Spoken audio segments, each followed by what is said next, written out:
बच्चों, आज हम सीखेंगे कि हिंदी से संस्कृत में अनुवाद कैसे करें। हिंदी से संस्कृत में अनुवाद करने के लिए सबसे पहला कर्तव्य होता है कि कर्ता और क्रिया को चुनना। कर्ता जिस पुरुष का होगा, जिस वचन का होगा और जिस लिंग का होगा, उसी वचन, लिंग और पुरुष में क्रिया को लिया जाता है। यानी कि जैसे यहाँ कर्ता और क्रिया के कॉलम बने हुए हैं, तो कर्ता सह और सा। सह का मतलब है कि ये वह पुल्लिंग का वह है, और सा भी वह है लेकिन ये स्त्रीलिंग का है। तो लिंग हो गए, और साथ में एक वचन हो गया, और साथ में ये साथ में ये प्रथम पुरुष हो गया। तो प्रथम पुरुष का सह यानी पुल्लिंग, प्रथम पुरुष का वह पुल्लिंग और प्रथम पुरुष का वह स्त्रीलिंग है। तो इसके लिए जो क्रिया हम चुनेंगे वो भी प्रथम पुरुष एक वचन की ही होगी। इसलिए जो भी आप कॉलम दें, जब आप अनुवाद करें, तब इस बात का ध्यान रखें कि कर्ता कौन से वचन का है, कौन से पुरुष का है और कौन से लिंग का है ना। तो प्रथमा विभक्ति है ये, तो सह नृत्यति। अगर हम कहते वह नाचती है, तब हम सा नृत्यति करेंगे। जो क्रिया है इस पर लिंग का असर नहीं होता। ये क्रिया को हम स्त्रीलिंग के लिए भी ऐसे ही यूज करेंगे और पुल्लिंग के लिए भी ऐसे ही यूज करेंगे।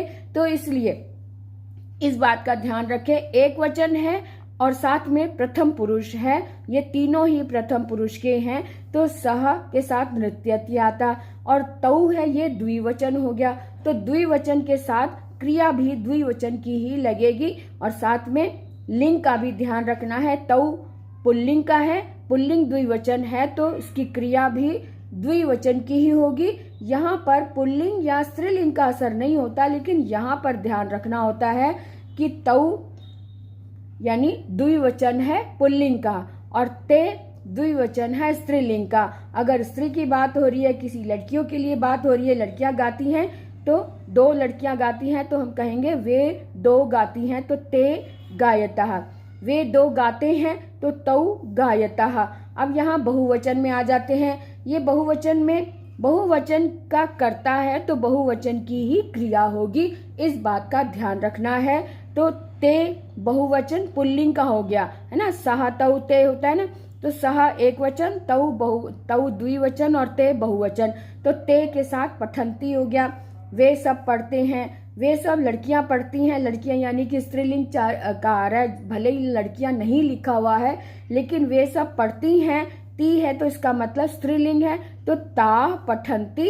इस तरह से कर्ता और क्रिया का मेल करके हम इनके वाक्य बनाएंगे। और आप भी यहाँ पर जो कॉलम बने हुए हैं, यहाँ पर आप इनके साथ सह नृत्यति, सा नृत्यति, तौ गायतः, ते गायतः, ते पठंती, ताह पठंती, इस तरह से इनके वाक्य बनेंगे। अब इसको थोड़ा सा और विस्तार से समझें कि अगर सर्वनाम आ रहा है, सर्वनाम स्त्रीलिंग, पुल्लिंग और नपुंसक लिंग के साथ हम क्रिया को कैसे जोड़ेंगे। ये प्रथम पुरुष, अभी बात की थी ना ऊपर की, प्रथम पुरुष, तो ये प्रथम पुरुष के ही सारे सर्वनाम है, जिसको हमने एक वचन, द्विवचन और बहुवचन में बांट लिया है। आप ध्यान से देखें कि इन प्रथम पुरुष का प्रयोग हम किस तरह से करें क्रिया के साथ में। तो पुल्लिंग एषः, सः, कः।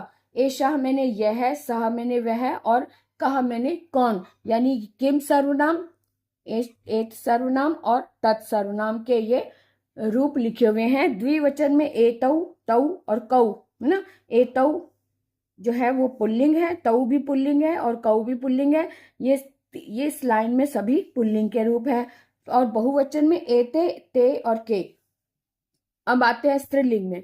स्त्रीलिंग में हम अगर आए तो हमारे सामने ये आते हैं। स्त्रीलिंग में जो इसकी पहचान होती है वो देख लो कि एक वचन में स्त्रीलिंग में कहीं भी विसर्ग नहीं आता और ना ही हल आता है। आ की मात्रा या फिर ऊ की मात्रा या फिर बड़ी ई की मात्रा आती, यानी दीर्घ स्वर होता है।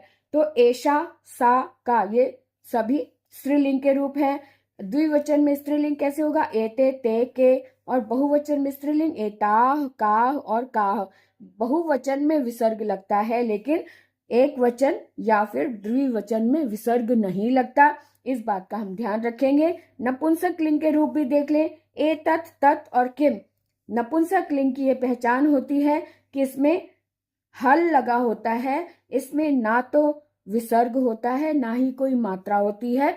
तो एक वचन में एतत्, तत् और किम, इस तरह से लिया हमने एक वचन में एतत्, तत्, किम, और द्विवचन में एते, ते, के, और बहुवचन में एतानी, तानी, कानी। तो बहुवचन में नपुंसक लिंग की ये पहचान देख लो, आनी अंत में लगा होता है। बहुवचन में आनी, आनी, आनी, एतानी, तानी, कानी, सब में आनी लगा है ना। तो यहाँ पर ये पहचान कर लो, बहुवचन में आनी लगा होता है, एक द्विवचन में एक ही मात्रा होती है, और एक वचन में अंतिम अक्षर में हल लगा होता है। तो ये हो गए नपुंसक लिंग के। अब हम इसको देखें कि शब्द के साथ इसको कैसे जोड़े। अब जैसे संज्ञा शब्द है, बालकः, लता और फल, है ना। बालकः, लता, फल है, तो बालक के साथ अगर हम जोड़े एषः बालकः, ये वाक्य बन गया। सह बालकः, कह बालकः, का लगाएंगे तो क्वेश्चन मार्क लग जाएगा, कौन बालक है ना। इसी तरह से अब हम स्त्रीलिंग के देखें, एषा लता, सा लता, का लता, इसमें किसी में विसर्ग या हल नहीं है, आ की मात्रा है, ये तीनों ही स्त्रीलिंग है, और लता भी स्त्रीलिंग है। अब फल, फलम जो है ये नपुंसक लिंग का है, तो इसके साथ कैसे सर्वनाम जोड़े, एतत् फलम, तत् फलम, किम फलम, है ना। अब हम द्विवचन में आ जाते हैं, एतौ बालकौ, तौ बालकौ, कौ बालकौ। अब स्त्रीलिंग में कैसे जोड़ेंगे, एते लते, ते लते, के लते।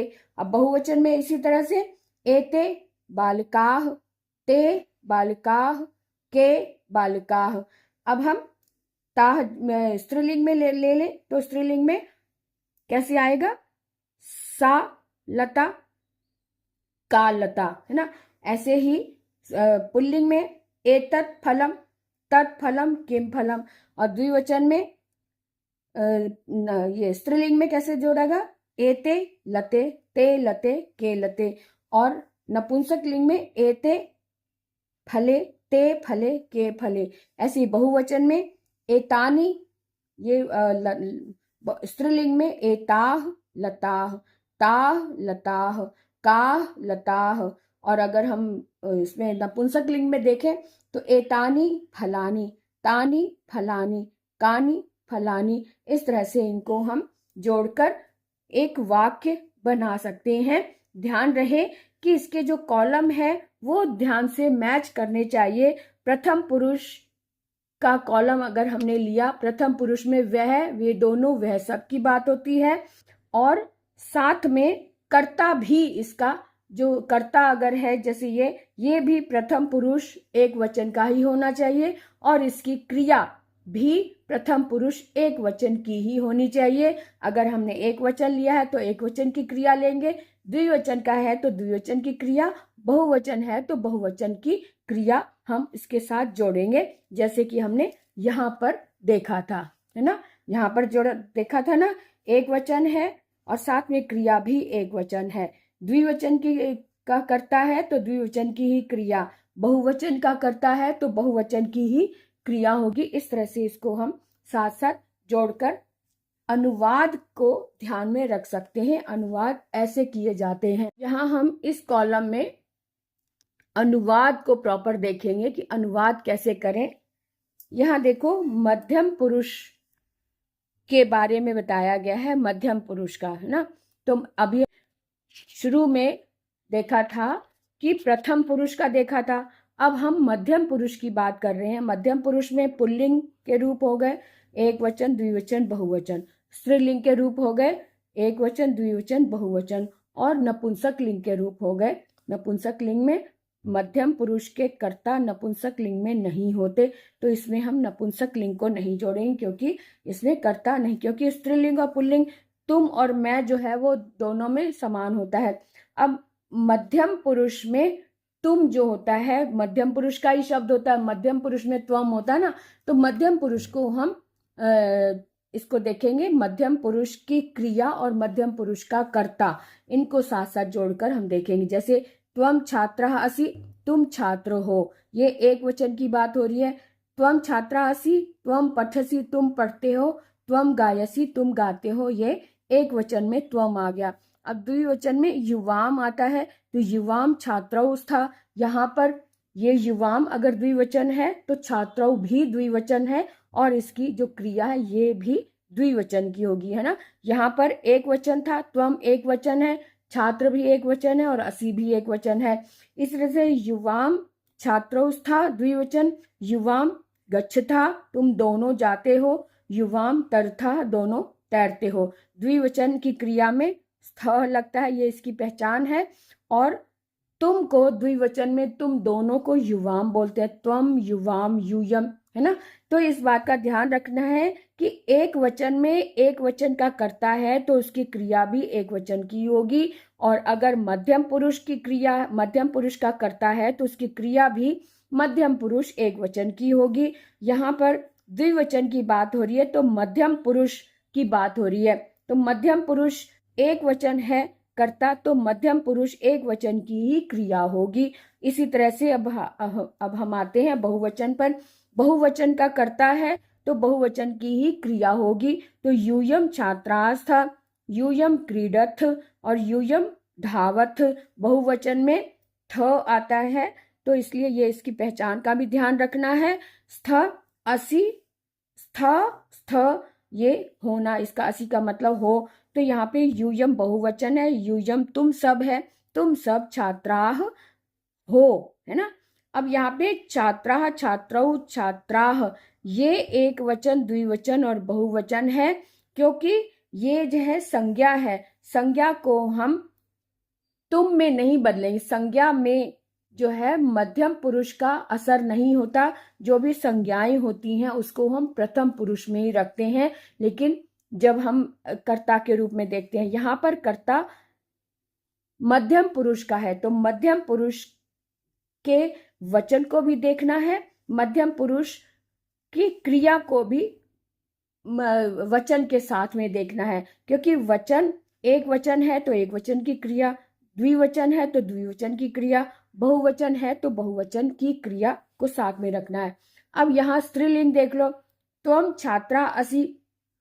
अब यहाँ पे त्वम, युवाम, यूयम, इसमें कोई भी अंतर नहीं पड़ रहा है, सिर्फ यहाँ पर असर पड़ रहा है जो संज्ञा है। संज्ञा में हम छात्र पुल्लिंग में कहेंगे और स्त्रीलिंग में छात्रा कहेंगे, लेकिन इसकी कर्ता जो मध्यम पुरुष का है उसमें कोई असर नहीं हो रहा, ना ही इसकी क्रिया पे असर हो रहा है। त्वम छात्रा असि, त्वम लिखसी, त्वम नृत्यसी। अब यहाँ छात्रा है इसलिए हमें पता चल रहा है कि ये स्त्रीलिंग का है, लेकिन यहाँ पर अगर हम बोले तुम लिखती हो, ती हो, तब तो हम कहेंगे स्त्रीलिंग है, अदरवाइज इसमें कोई असर नहीं पड़ता, क्योंकि त्वम लिखसी यहाँ पर भी वही है, और यहाँ पर भी त्वम पठसी, सी वैसा ही आया है। तुम पढ़ते हो या तुम पढ़ती हो एक ही बात है। त्वम लिखसी, तुम लिखती हो या तुम लिखते हो, तब भी सेम ही आएगा। त्वम नृत्यसी, तुम नृत्य करते हो, तो दोनों में नृत्य करती हो या करता है। तो इस तरह से हम खुद से देखेंगे कि ये लड़की के लिए आया है या फिर लड़के के लिए आया है। लड़की के लिए आया है तो त्वम नृत्यसी, तुम नृत्य करती हो आएगा। अगर हम कहें कि बॉय, लड़का नृत्य कर रहा है तो तुम नृत्य करते हो। इस तरह से हिंदी में बनाते समय हम ये शो कर सकते हैं कि स्त्रीलिंग है या फिर पुल्लिंग है। अब ये आ गया द्विवचन में। द्विवचन में युवाम छात्रे था, तो छात्रे, छात्राह, छात्रे, छात्रा, ये छात्र द्विवचन का है, तो इसलिए हम यहाँ पर लगाएंगे कि तुम दोनों छात्राएं हो, है ना। अब यहाँ पर कोई छात्रा का नाम नहीं है, तो इसलिए इसमें पुल्लिंग में भी यही रहेगा और स्त्रीलिंग में इसमें कोई असर नहीं पड़ेगा। युवाम गच्छता, तुम दोनों जाती हो, क्योंकि हमें पता है स्त्रीलिंग की बात हो रही है, इसलिए तुम दोनों जाती हो, या तुम दोनों तैरती हो। अब यहाँ बहुवचन में यूयम छात्रास्था, तुम सब छात्राएं हो। अब यहाँ पर तो छात्रा है, इसलिए ये हम स्पष्ट कह सकते हैं कि ये स्त्रीलिंग है, लेकिन यहाँ पर यूयम क्रीडथ, ये स्त्रीलिंग के कॉलम में लिखा हुआ है, इसलिए हमें पता है कि ये स्त्रीलिंग है। अदरवाइज ये कॉमन वे में हम यूयम क्रीडथ, है ना। धावत और धावत सेम है। पुल्लिंग में भी यही आएगा और स्त्रीलिंग में भी सेम आएगा। यूयम क्रीडत, तुम सब खेलती हो। यूयम धावत, तुम सब दौड़ती हो। अब इसी तरह से अब नपुंसक लिंग में इसका कोई बंधन होता ही नहीं है, क्योंकि तुम जो है वो कॉमन वे में हम लगाते हैं। तुम स्त्री भी हो सकती है, तुम बॉय भी हो सकता है। इसलिए ये हमने आज देख लिया कि अनुवाद कैसे करते हैं। अनुवाद की एक ही शर्त होती है कि जिस पुरुष का कर्ता होगा उसी पुरुष का क्रिया होगी। जिस वचन का कर्ता होगा उसी वचन की क्रिया होगी। जिस लिंग का कर्ता होगा उसी लिंग का यहाँ पे क्रिया में लिंग का भेद नहीं होता, सिर्फ वचन देखा जाता है और साथ में पुरुष देखा जाता है। तो वाक्य बनाते समय क्रिया जिस पुरुष की है और जिस वचन की है, तो उसी वचन और उसी पुरुष का हम कर्ता चुनेंगे। तो इस तरह से हमने इसको ध्यान रखना है। तो इसका कॉलम हमने ध्यान से देखा, आज अच्छे से समझा। अब आप इनको जोड़कर और उदाहरण लेकर इसको बनाएं और अभ्यास करें।